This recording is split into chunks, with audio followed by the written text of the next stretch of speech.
6月2号是本届将会的最后一天，当天早上举行的全体会议的第一项安排，就是国防部长董军做主题为“中国的全球安全观”的大会发言。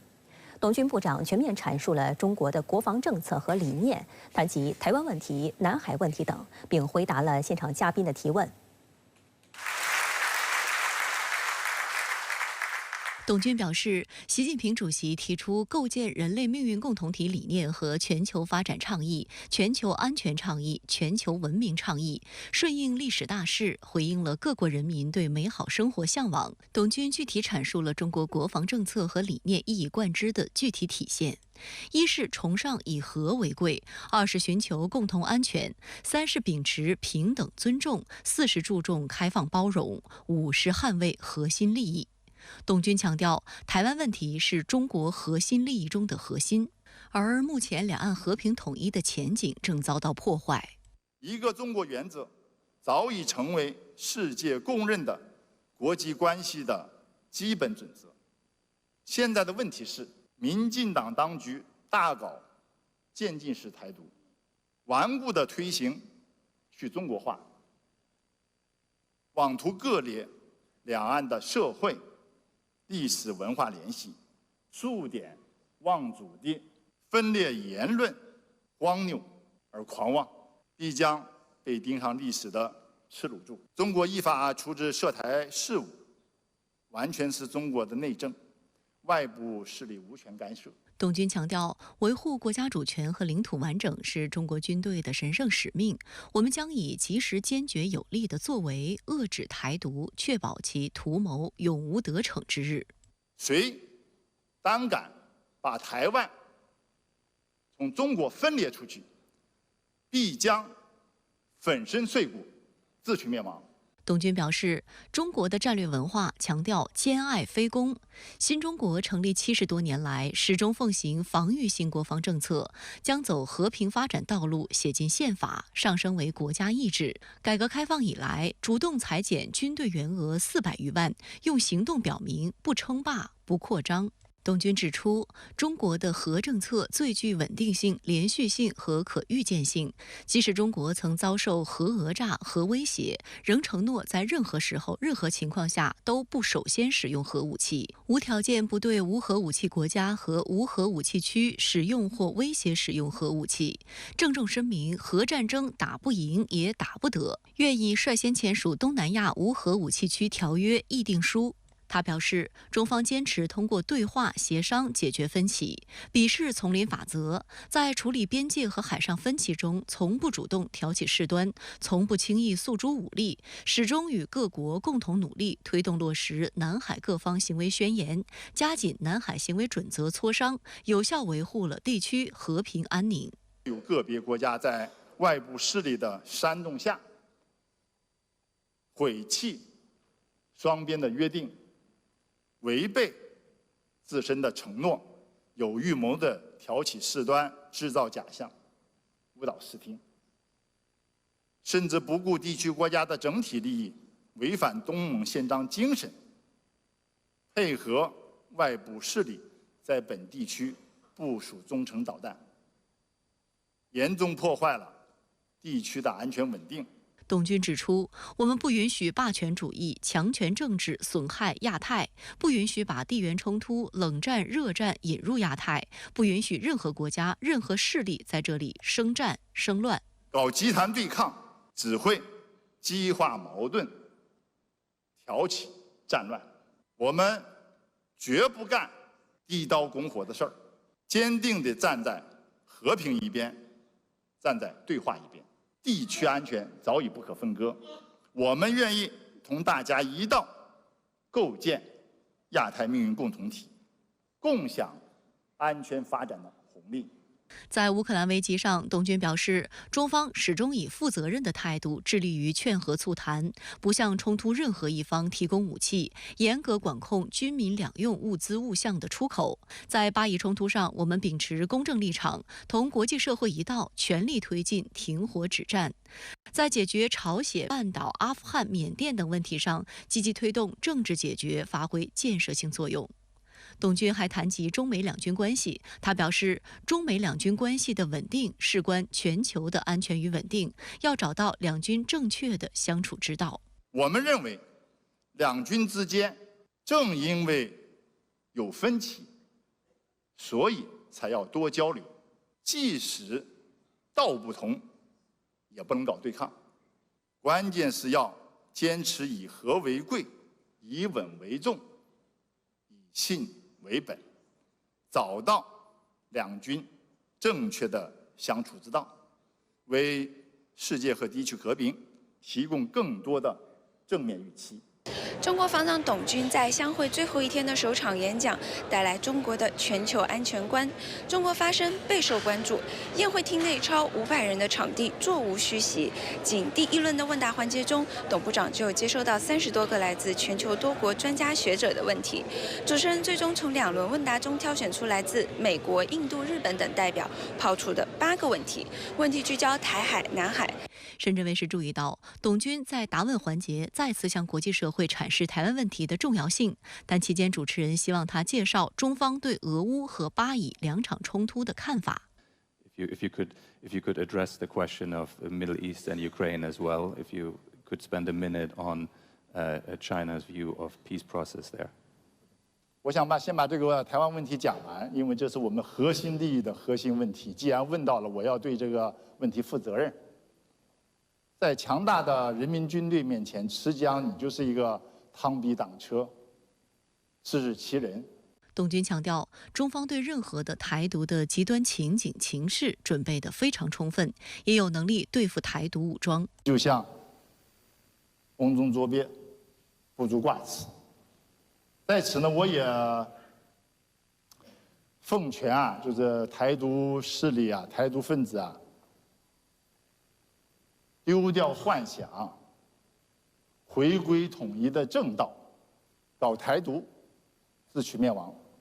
值得注意的是，作为东道主的新加坡国防部长黄永红主持了一场部长圆桌会议。黄永红表示，台湾不是联合国成员，一个中国原则得到世界绝大多数国家承认。他认为，随着风险和潜在后果层层叠加，全球体系也会有断裂点，这可反映在供应链、社会结构和金融体系上。亚洲需谨慎避免发生冲突。在谈到今年相会的气氛时，黄永红说，亚洲同乌克兰和中东之间的地理距离让人有反思的空间。无论是来自欧洲、美国还是中东的部长或官员，都普遍有一个感觉，就是在欧洲和中东发生的情况不应该在亚洲发生。他认为大家都吸取教训，因此也更有预防危机失控的意识。正因为风险意识提高了，相关的对话、表达与倾听也都增加了，这是健康的现象。如果不是口沫横飞，恐怕就是子弹乱飞。The act of talking is important. 我们在坚持自己国家利益的同时呢，积极的和国际社会展开互动，尤其是照顾到区域。实际上，在本届相会一场主题为亚太区域的威慑与再保证的特别会议上，中美就所谓威慑问题进行了交锋。美国印太司令部司令帕帕罗提出，威慑和保证双管齐下，可防止冲突，维护稳定秩序。中国前驻美大使崔天凯反驳，如果视对方为可以一起合作实现共同目标和利益的潜在伙伴，即使存在差异，也无需太多的威慑。如果相互有信心，就能给予足够的保证。崔天凯指出，自己充分了解美国和欧洲朋友为何如此关心威慑力，因为20世纪2次世界大战都起源于欧洲，目前该区域还有冲突。他反问，但如今生活在21世纪，我们必须思考，这种做法当真服务全球和平的目的吗？今天我们的防长就特别强调了东亚几十年来的和平与发展来之不易，来自于东亚人们的共同努力，所以我们要守护好共同家园。那关键就是还是中国的和平发展战略。那么全球安全倡议呢，是我们中国对于促进国际安全和全球安全治理提供的这么一个中国的方案。那么我想它也是解决目前地区冲突的一个治本之策。对于中国防长在相会大会上的演讲，您有哪些观察呢？那么听完以后，总的感觉就是3个大，第一个是大格局，第2个是大思路，第3个是大手笔。那么首先我们看第一个方面，就是展现了一个大的格局。演讲呢，它从历史到现实，从亚洲到全球，它展现了中国始终如一，坚持同世界各国一道来追求共同安全和共同繁荣，这是第一个方面。第二个方面就是展现了一个大的思路。演讲提到了70年前达成的和平共处5项原则，以及近年来中方大力主张的人类命运共同体的理念，以及全球发展倡议、全球安全倡议和全球文明倡议，这就体现了中方来处理国际关系和国与国之间关系，以及我们对待和应对一些国际的分歧争端的一个总的思路和态度。第三个大就是我们说的大手笔。那么演讲就提到了中国会进一步的向全球提供公共安全产品，包括近年来我们推动沙特和伊朗的和解，我们推动乌克兰危机的和平解决，包括我们在努力的通过对话协商的方式推动巴以冲突的解决。所以这一系列动向就表明，中国在用一个大手笔来追求和平的手段来处理一些危机和纷争。那么同时呢，也宣示了中国会同地区国家一道努力来构建一个亚太命运共同体。那么中国人民解放军呢，也会进一步的向国际提供公共安全产品，展现我们维护国际和平与发展的这么一种大国责任。中美2个大国防长先后演讲，反映出主办方怎样的考量？双方的演讲内容对外呈现怎样不同的形象呢？张先生，美方和中方的2次演讲，如果我们把它做一个简单的对比，可以看到有一个明显的区别，就是在格局上的区别。那么美方的演讲，它重点聚焦的是美国在亚太地区搭建的所谓的盟友伙伴的一个体系，说白了，它就是美国自己的一个小圈子。美国主要关注的是它这个小圈子的所谓的安全关切和一些重大的利益，而对于其他一些国家，他们合理正当的安全关切却视而不见。同时呢，美方过于关注它所谓的具有相同价值观的这些盟友伙伴的一些动向和利益，它对于东盟在区域合作中的中心地位以及东盟的团结，它似乎是有意无意地进行了一些弱化和忽视。那么此外呢，美方还过于的关注他们自己这个小圈子，今后呢会进一步的给地区国家提供所谓的一些繁荣稳定上的支持，而对于近一段时间，尤其是近年来，它这个小圈子针对第三方，挑动地区对立，扩大了国家之间的分歧，对地区和平稳定所造成的负面影响，却是只字不提。第21届香格里拉对话会周日正式落下帷幕。那去年您也曾前往新加坡现场报道相会，在您看来，今年的相会有什么不一样的地方吗？总体上看，您作何观察呢？是的，程倩，1年1届的香格里拉对话会是一个宝贵的国际军事外交舞台。如果说慕安会是聚焦的欧洲方向的地缘政治和国际安全议题，那么相会无疑聚焦的就是亚太局势了。首先，我们必须清醒地认识到，无论是慕安会还是相会，它都是美西方的主场。主办方一个德国智库，一个英国智库，归根结底都是西方视角和话语体系，所以历届相会多少都会有些陷阱与埋伏。中国军方的代表团是明知山有虎，偏向虎山行。越是面临他人的无端指责与歪曲抹黑，我们就越有必要激浊扬清，发出我们的中道之声。中国明明是占理的一方，不辩不争，不可以。去年的同一时刻，我曾在新加坡现场报道相会，通过前方记者传来的镜头我看到了熟悉的酒店长廊，南洋和煦的午后阳光，也看到了美西方那套换汤不换药的娱宣战套路。我稍作回顾，去年相会召开前夕，美军主动邀请 CNN 记者登上反潜巡逻机，用镜头记录了任务机组对中国实施抵近侦察的全过程。呈现给世界观众的是双方颇具火药味的甚高频通话记录，当然也少不了解放军飞行员专业的跟踪监视与泼辣的伴飞动作。待到相会召开，这一幕果然就成了个别国家用以针对中国的话茬。你瞧。这就是他们最擅长的无中生有、无风起浪组合拳。如果没有矛盾，那就制造矛盾；如果吵不起来，那就找个理由吵起来。今年的相会还是这个套路，只是相关矛盾冲突更加具象化了。美国与菲律宾打了一套组合拳，将具体矛头指向了南海方向上的相关主权声索争议与海上维权对峙。邀请菲律宾总统马克思作为欢迎晚宴的主讲嘉宾，这点小九九都写在脸上了。马克思借助相会的舞台，试图设置一个议程，也就是东盟的团结与核心地位遭受了挑战，在多边问题的应对上需要一个搭桥人的角色。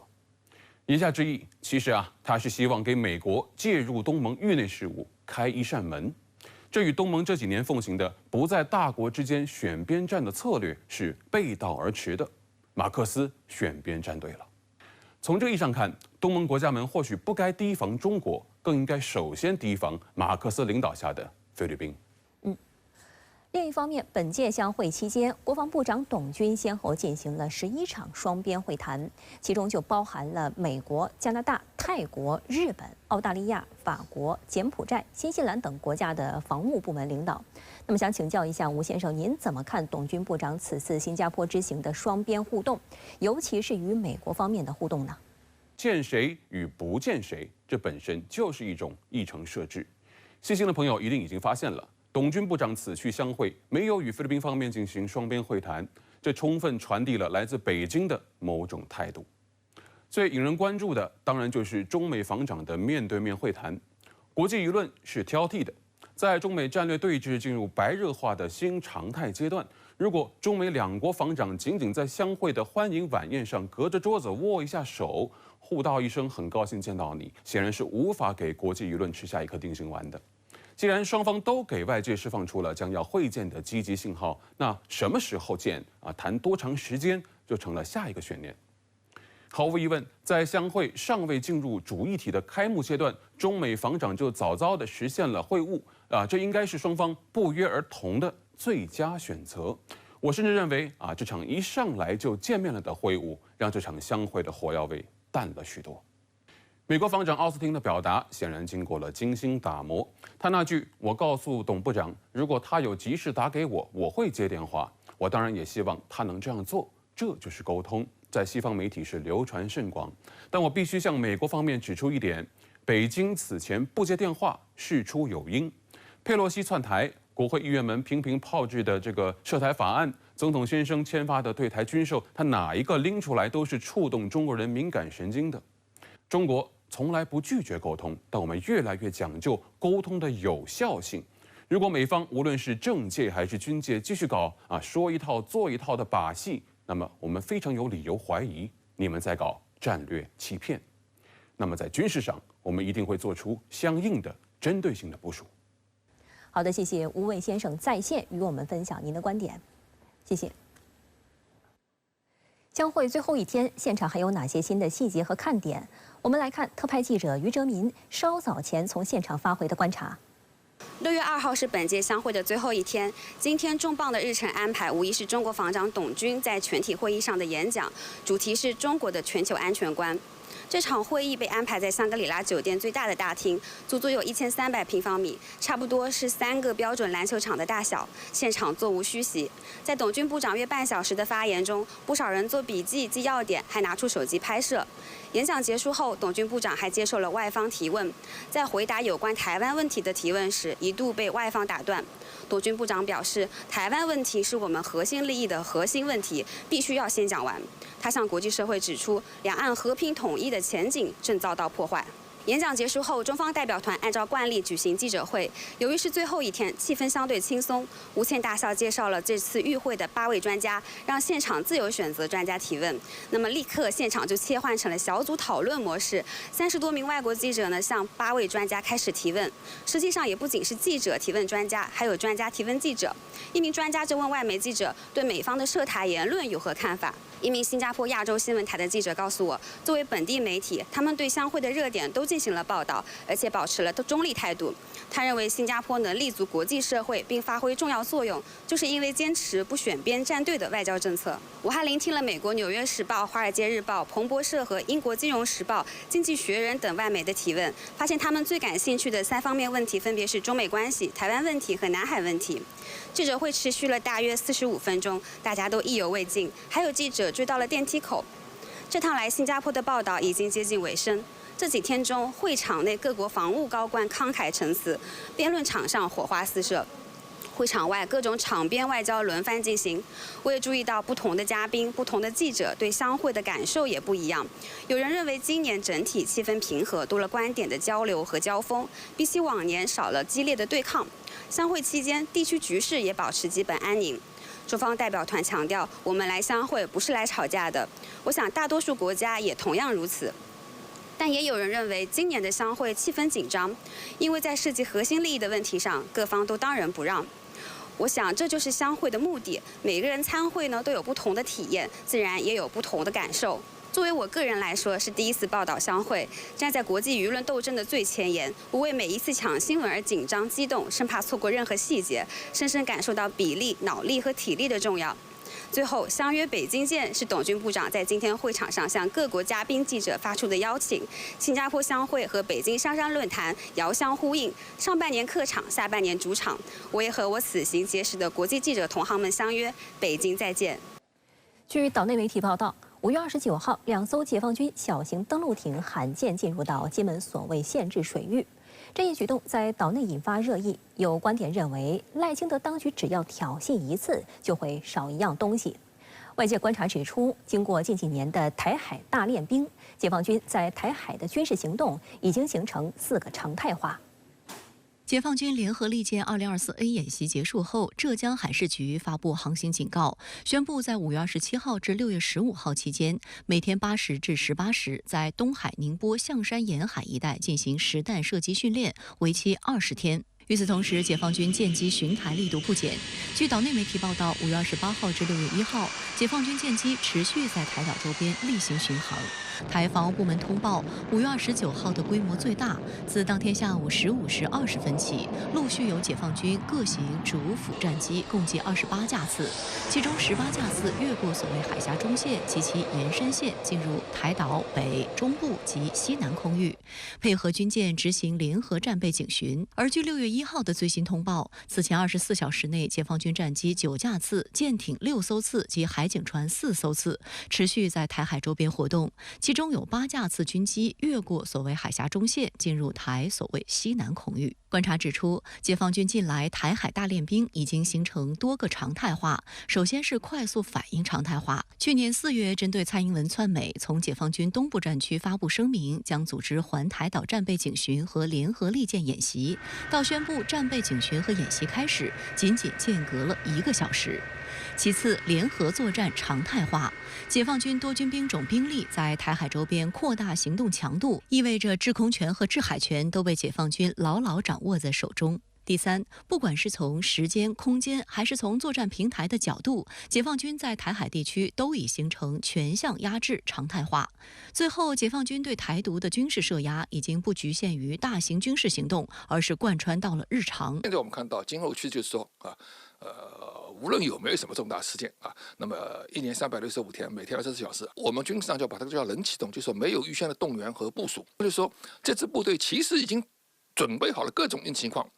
只要需要一声令下，马上就可以进入状态。另据台湾联合报等岛内媒体报道，台海巡部门6月1号宣称，解放军2艘陆军补给船 KD161 和 KD162 于5月29号上午9时许进入到金门以南所谓限制海域约40分钟，金门海巡部门随即前往应对，并通令战备部队加强戒备。不过，对于台海巡部门补给船的说法，岛内退役少将厉正杰认为简直大错特错。从外形看，明显就是登陆艇，因为这种船不可能停靠于一般码头。说人家叫补给船，怎么会是补给船呢？我跟各位讲，这种登陆艇长得样，它不可能一般补给来用，这就是这个放大的船。大家特别注意一下这条船我们仔细看一下，它这边有2门是，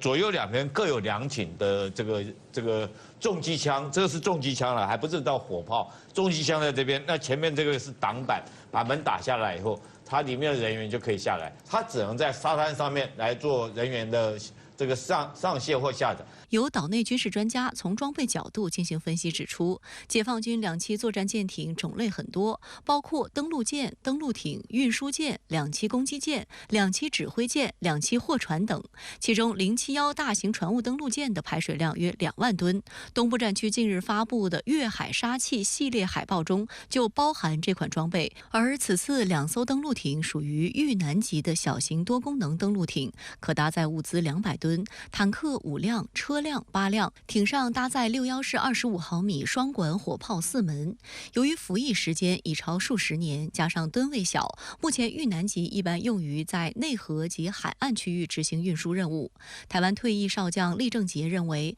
如果解放军实施登陆作战，这么一款登陆艇对于金门周边一些小岛1艘就已经足够。大家注意到，这张是我们陆战队自己的相片。那各位要看到，除了这个步兵下来以外，后面来讲，这边有一部车辆。那解放军这种为什么叫2栖登陆艇呢？它上面可以带一辆战车，然后同时也可以装载步兵。那我特别强调的是，这次来讲的话，它有2艘。那你要想象说，它2艘的话，可能什么？会不会1艘带着战车，另外1艘带着步兵，然后实施2栖登陆作战？这是第一个。那我特别要强调一件事情，现在来讲的话，我们这个不管是大胆、二胆、猛虎屿这几个岛。事实上都非常适合这种艇来实施登陆作战。其实像大胆、二胆这些岛上面根本就没有重型装备，一些重型装备来讲也没办法保养。那如果突然冲上来一辆战车，只要1辆战车就够了，步兵、战车搭配在一起的话，那我们岛上的官兵怎么办？金门位于厦门湾内，东西2侧都有大陆港口，船只往来非常密集。以往大陆船只会从所谓限制水域的边缘抄近路切过。今年2月的厦金海域渔船事件后，大陆海警船在金门水域进行常态化执法巡查。如今解放军登陆艇的出现，引发岛内舆论热烈讨论，认为再次表明所谓禁限水域已经被抹去。军方的官员就说，这是近10年来首次有解放军的小型舰艇进入到了金门的禁限制水域。前海军舰长吕礼师他认为，民进党政府只要挑衅一次，我们就少一样东西。大陆从来没有承认过任何的所谓的中线和所谓台湾当局的一个执法海域。对于金马地区怎么处置包括对整个台湾地区的未来我们人民解放军怎么处置，应该是有各种各样的预案。国防部长董军在香格里拉对话会上强调，谁胆敢把台湾从中国分裂出去，必将粉身碎骨，自取灭亡。以武谋独的行径，实际上是螳臂当车，台独武装不足挂齿。这不仅反映了中国人民解放军维护祖国统一、捍卫国家主权和领土完整的坚定决心、坚强意志，更体现了人民军队所具备的强大能力。联合利剑2024A 演习落幕后，东部战区在官方微博与微信公众号平台发布了一段在本次演习中扮演踹门神器的歼20战机的混剪视频。特别提到，歼20可轻易达到超音速巡航等多种特征，将歼20优异的5代机特性展现在世人眼前。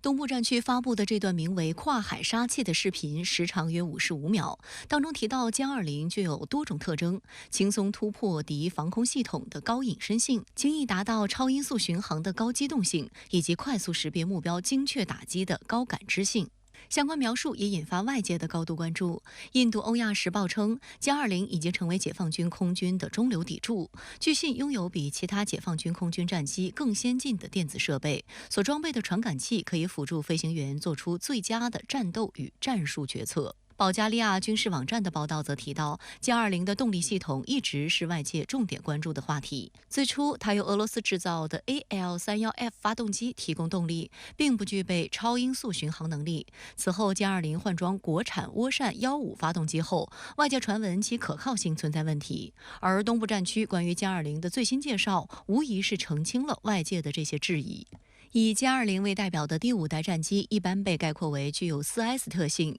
即隐身、超音速巡航、超机动和超级信息优势。其中，超音速巡航是指战斗机在不开启发动机加力的情况下，能持续保持较长时间的超音速飞行。超音速巡航可以让战斗机快速到达作战区域，抢占优势发射阵位，并压缩敌方反应时间。在超音速飞行中发射导弹，可以给导弹更高的初速度，从而增加导弹的射程。第5代战斗机利用隐身突防发起攻击后，还可以借助超音速巡航快速脱离战场，让自身的生存力大大提升。因此，具备超音速巡航能力可以在战场上带来诸多战术优势。歼20问世后，最初曾一度受制于发动机性能因素，导致超音速巡航能力无法完全发挥，4S 特性存在短板。如今东部战区强调其可轻易达到超音速巡航，无疑表明歼20的心脏病已经成为历史。在中国这个歼机发展过程当中，应该说歼20的出现，超速巡航的指标的达到，它是一个具有里程碑意义的。可以说中国在这个发动机的这个问题，也就是所谓的心脏病的这个问题的话，这个关口的话呢，它已经突破了。在东部战区发布的视频最后，落伏在一张名为“踹门神器”的海报，这也是联合利剑 2024A 演习首日东部战区发布的6张越海杀器组合海报的第一张，突出展现歼20长空利剑和制胜先锋的关键角色。上海战略学者赵宗九对深圳卫视记者表示，歼20被赋予踹门神器是由它的空战能力所决定的。歼20可以在敌人没有察觉的情况下先敌发起攻击，形成空中优势。虽然叫踹门神器，但是我觉得它的功能呢，实际是一个清道夫的功能。也就是说的话呢，在整个作战空域，要为我们的轰炸机、预警机、加油机、电子战机，那么这一类飞机的话呢，我们说呢，扫清道路，提供支持，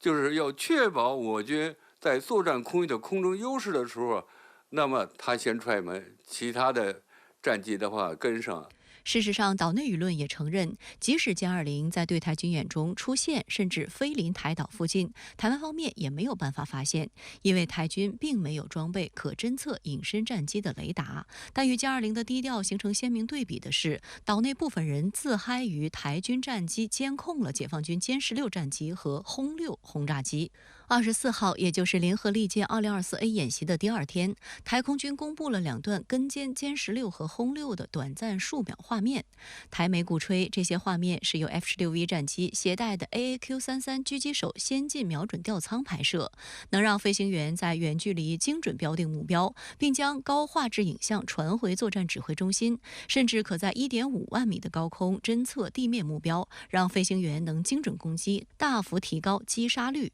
于是，岛内部分偏绿名嘴纷纷大肆炒作，渲染称，如果使用台军新购买的 AIM-9X 超级响尾蛇格斗导弹，几乎可以对这些被锁定的解放军战机实现一击必杀。近期被大陆方面依法实施惩戒的台军退役少将土防哥俞北辰也不放过机会。27号在岛内政论节目上大言不惭，妄称所谓解放军军机对被锁定浑然不知，还叫嚣就差大拇指往下压你就消失了。不过叫得越欢，打脸来得越快。台空军前副司令张延廷当晚在另一档政论节目中表示，台军 F-16V 战机当时只是目标获得，根本不是锁定。目标获得这再锁，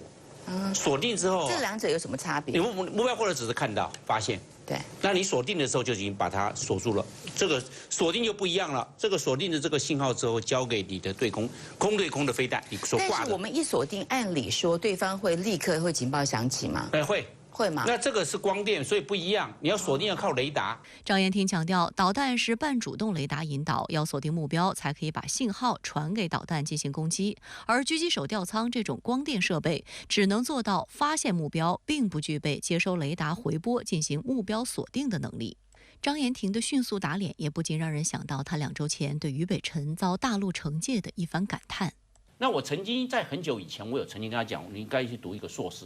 读个硕士，经过这个完整的学术训练，可能你对一件事情的看法、对一件事情的描述、对一件现象的解释就会不一样，会比较客观一点。我们在台湾强调言论自由，但是哪怕是言论自由，要尽量科学、尽量客观、尽量严谨、尽量查证，这样的话你才不会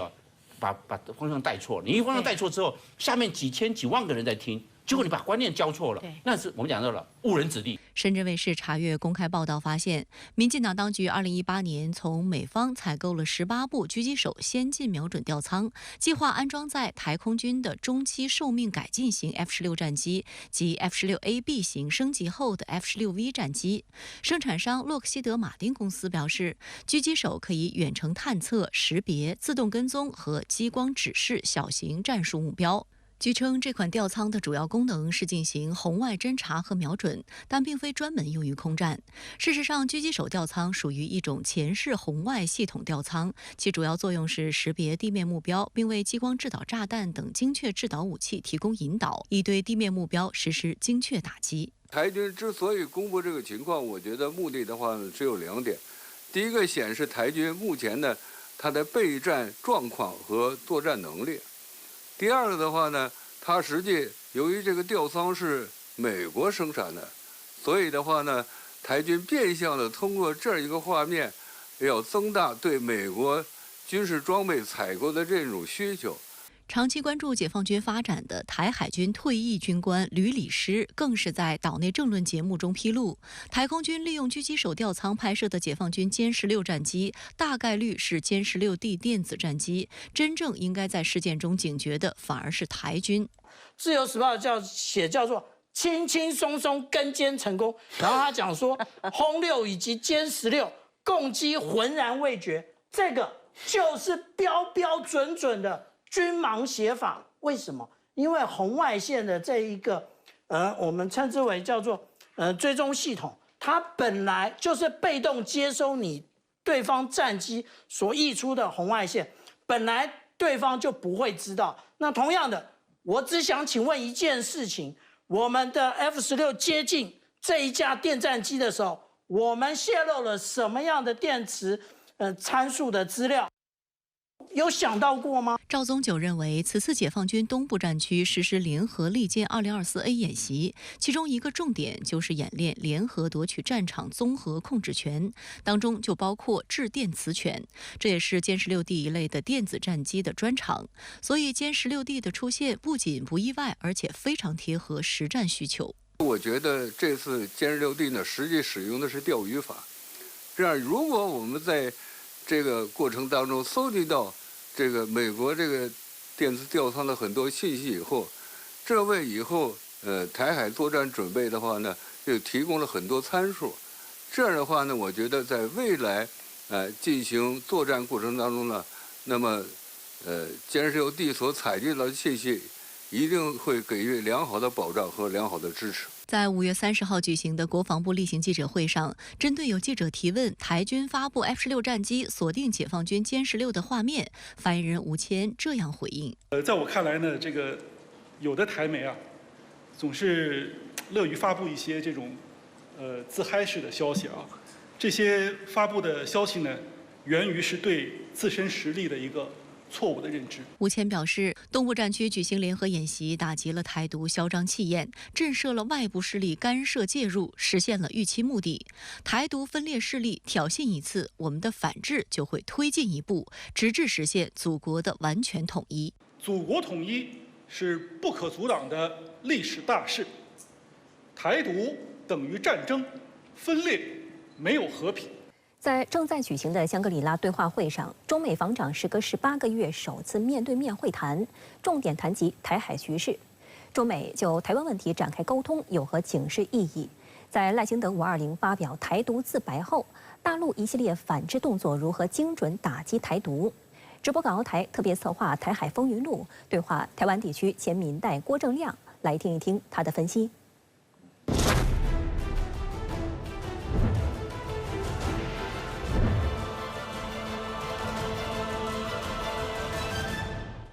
为什么防长 Austin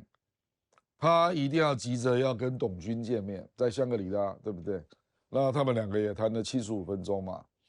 那事后也表达沟通不错，希望能够继续啊。美国为什么还是要来做这件事？他要避免失控嘛。那美国会焦虑啊，所以他要下来提醒你一下，说：“哎，你不要错估形势啊。”郭正亮来自台湾高雄，毕业于被誉为台湾第一学府的台湾大学，而后前往美国耶鲁大学攻读政治学博士学位。郭正亮曾是民进党内的核心成员，多次代表民进党高票当选民代。然而，蔡英文当局上台后，郭正亮经常在时评节目中评论民进党有意恶化两岸关系，被不少党内人士点名要求开除党籍。直至去年5月19号，郭正亮正式宣布退党。对于台湾地区新任领导人赖清德520演讲，本就不乐见两岸关系被民进党毒害的郭正亮坦言，赖清德让两国论台面化，令各界倍感担忧。就当你讲互不隶属啊，那结果那个整个讲话的脉络都是中国台湾，中国台湾，哇，那这很严重啊！我觉得这个绝对不是蔡英文路线啊，蔡英文路线是比较接近李登辉路线啊，就走在擦边的边上这样了。那赖清德是已经又往前踏了，他那个就职演说就是一个台独的告白，就是太鲜明了啦。那你这个旗帜鲜明到大陆完全没有转圜空间，你知道？就你这种讲法根本就已经脱出现有的两岸人民关系条例了嘛？那你要叫两岸怎么走呢？两岸人民关系条例是台当局在统一前为规范两岸之间的民间往来而订定的律例，1992年9月18日起施行，是台湾当局处理大陆事务的重要规范之一。民进党及民代曾多次提案修改条例，删除其中国家统一相关文字，此举被外界认为向法理台独靠近。国台办也曾多次予以批驳。如今赖清德的表态显示其不愿承认该条例。郭正亮认为，这充分显示赖清德毒性更重，也必将激化两岸局势。所以我觉得，无论如何，赖清德一定要回到两岸人民关系条例，不然我觉得没有解啦，因为没有退路嘛。那没有退路，啊，你如果未来的反应都还是没有两岸人民关系条例的这样的强硬的两国论啊，那我真的不知道未来会发生什么事了。在赖清德这份台独自白发表2日后，中国人民解放军以雷霆之势在台岛周边开展联合利剑2024A 演习，明确指出这是对赖清德520谋独挑衅的坚决惩戒。郭正亮指出，赖清德当局不要再错估形势，当前两岸军力对比的倾斜态势已经十分明显，台独越挑衅，岛内民众就会越不幸。如果是军事专业人士就知道是空前的严峻啊。因为它逼近，而且就作战位置，然后在60个小时之内就形成围困的态势，而且包括本岛、外岛，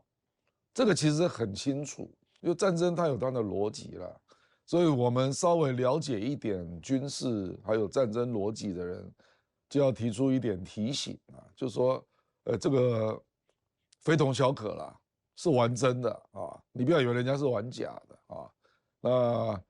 当然，我们政府在鼓励民心士气上，有时候会故作轻松状啦。可是，我希望他心里知道了，就是你心里要了解这个实际的状况。近年来，民进党当局全面配合美西方恶华战略，赖清德更在就职讲话中极力祈求外部势力撑腰打气，鼓吹台湾位居第一岛链的战略位置。但郭正亮注意到，此次解放军演习后，美国方面不仅没有采取高调对抗态度，连一贯反华的美国众议院外交委员会主席麦考尔窜台时，也警告赖清德支流，中国有些红线，美方不能跨。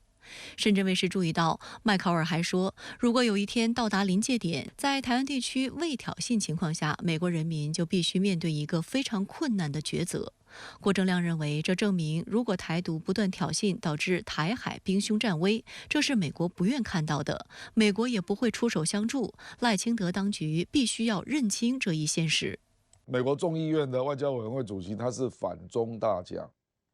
他是大陆的黑名单呢。那照理讲，他来军演之后来见你赖清德，应该讲好话啊，要他的利益啊，这样就好了嘛。他干嘛泼你冷水？他为什么要讲那么白？表示美国看懂了嘛。所以赖清德你不能只看到一面啊，你不能说啊我在第一岛链，所以美国会保护我，不是这样的。你在第一岛链没有错，可是你跟大陆的法律关系也是很难切割的啊。那大陆把你当作内政问题，啊，这个也是事实，美国也知道，不然美国为什么要说不支持台独呢？对于你的行为，难道他就可以允许你为所欲为吗？就是说你在逼近红线的时候，那美国基本上就来警告你了。